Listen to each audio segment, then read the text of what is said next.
आप सोच रहे होंगे कि मैंने मास्क क्यों लगाया है।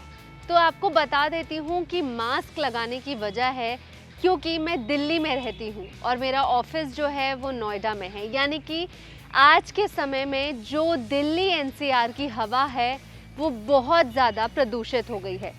फ़िलहाल के लिए मैं आप लोगों से बात करना चाहती हूँ और इसलिए मैं मास्क उतार रही हूँ। लेकिन दोस्तों, अगर आप मेरा ये वीडियो देख रहे हैं तो प्लीज़ ये सबसे पहली सलाह है आप लोगों के लिए कि आप मास्क का उपयोग करना शुरू कर दीजिए। मास्क सिर्फ कोरोना के लिए नहीं था, मास्क आपकी लंग्स को बचाने के लिए। मैं नमस्कार करती हूँ एनबीटी लाइफ में सेहत की बात में मैं आज बात करने वाली हूँ आप लोगों से कि किस तरीके से ये जो एयर पॉल्यूशन इतना ज़्यादा अचानक अभी दिवाली को भी जो आने में समय है और बढ़ गया है, इसमें आप अपनी सेहत का ध्यान कैसे रखें। आप खबरों में देख रहे होंगे कि AQI इंडेक्स जो है वो 400 पार कर गया है दिल्ली में। आप ये खबरों में ये भी देख रहे होंगे कि बच्चों के जो स्कूल्स हैं वो बंद करा दिए गए हैं, कंस्ट्रक्शन साइट्स वगैरह बंद करा दी गई है। इसका रीज़न क्या है? बहुत सारे रीज़न हैं कि पोल्यूशन इतना बढ़ रहा है क्योंकि जो पराली जलती है पंजाब में उसका पोल्यूशन आता है। साथ ही जैसे जैसे वेदर ये जो ठंड की तरफ बढ़ने लगता है तो इसमें भी बहुत ज़्यादा जो होता है पोल्यूशन थमने लग जाता है, पोल्यूशन जम जाता है। तो ऐसे में जो हम चीज़ें देख रहे हैं, जो अभी दिवाली आनी बची है, तो आप बीमार ना पड़ जाएं, इतना बड़ा ये त्यौहार होता है, उससे पहले आप अपनी सेहत का ध्यान कैसे रखें। चलिए आपको बेसिक 10 पॉइंट बताती हूँ। अगर आप इसे फॉलो कर लेंगे तो आप डेफिनेटली अपनी सेहत का ध्यान पूरी ठंड भर, पूरी सर्दी दिल्ली एनसीआर में आराम से निकाल पाएंगे।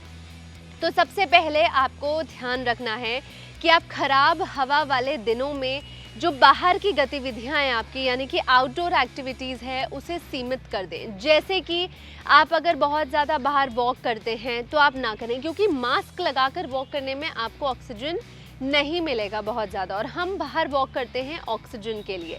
या फिर अगर आप बहुत ज़्यादा बाहर आना जाना अपने घर से करते हैं तो ऐसे समय में आप वर्क फ्रॉम होम लीजिए। कोई भी बाहर जाने वाली जो चीज़ें हैं उसे अवॉइड कीजिए। सेकेंड, आप एयर प्यूरीफायर का इस्तेमाल करें। आपके ऑफिसेज में आप एयर प्यूरीफायर रखाएं। आजकल बहुत से ऐसे वेबसाइट्स हैं जहां पर एयर प्यूरीफायर जो है वो घर पर अवेलेबल हो जाता है, यानी कि डिलीवर हो जाता है। तो घर पर एयर प्यूरीफायर रखें, क्योंकि अगर आप बीमार पड़ेंगे तो आपके घर में जो फैमिली है उन पर सबसे ज़्यादा असर आएगा। तीसरी चीज़, वेंटिलेशन का प्रॉपर ध्यान रखें।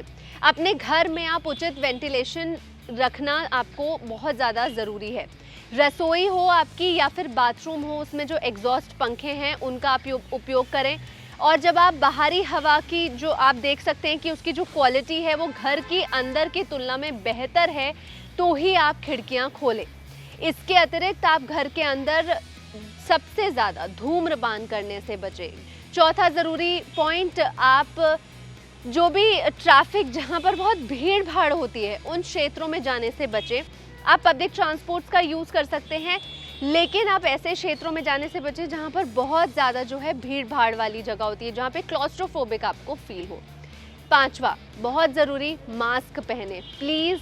ये आपको कहीं ना कहीं बहुत ज़्यादा बचा सकता है। जो वायु प्रदूषण की घटनाएं हो रही हैं, या फिर जितना ज़रूरत हो आप N95 या FFP2 मास्क होता है ये पहने, जो आपको ये जो पोल्यूशन के जो कण आते हैं ये फिल्टर करता है।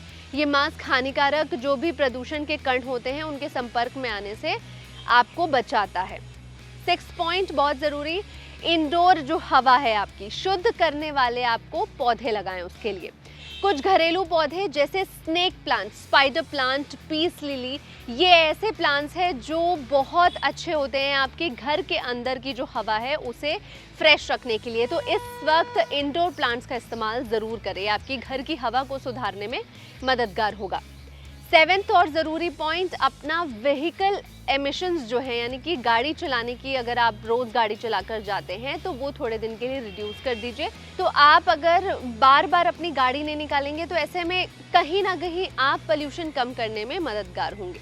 8वां और बहुत ज़रूरी पॉइंट, ऐसी चीज़ें जो आपके घर के अंदर प्रदूषण करती है, पोल्यूशन फैलाती है, उसे कम करें।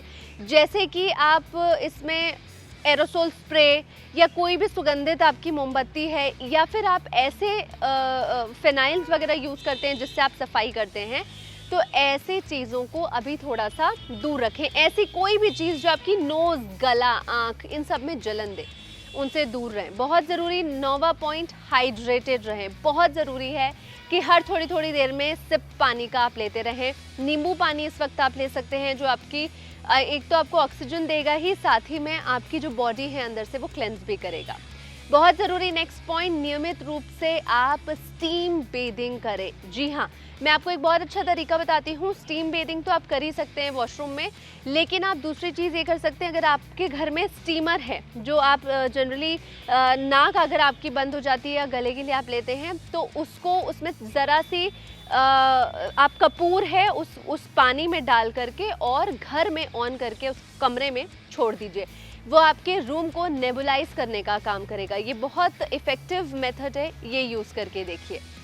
साथ ही आप ऐसी चीज़ें खाने से बचें जो बहुत ज़्यादा तासीर में ठंडी हो, जैसे आइसक्रीम, कोल्ड ड्रिंक, चावल, दही, उड़द की दाल, कढ़ी, ऐसी चीज़ों का सेवन ना करें, खास तौर पर रात में। आप पानी भी रात में गुनगुना पीजिए सोने से पहले, तो इससे क्या होगा, आपकी बॉडी क्लेंस होगी। दोस्तों, बहुत ज़रूरी है कि इस वक्त आप अपनी सेहत का ध्यान रखें, क्योंकि आगे त्योहार आ रहा है और अगर आप नहीं ठीक रहेंगे तो आपके बच्चे जो हैं वो भी बीमार पड़ेंगे। तो आज की मेरे वीडियो में विनती है आपसे कि इस वेदर में अपना ध्यान रखें। और मैं सिर्फ इस वीडियो के लिए मास्क मैंने उतारा था, बाकी मैं बाहर जाती हूँ तो मास्क पहनती हूँ। मैं आपसे फिर मिलूंगी आपसे और इजाज़त लेती हूँ अभी आपसे विदा लेने की। तो NBT लाइव को सब्सक्राइब करना, बेल आइकन दबाना ना भूलें।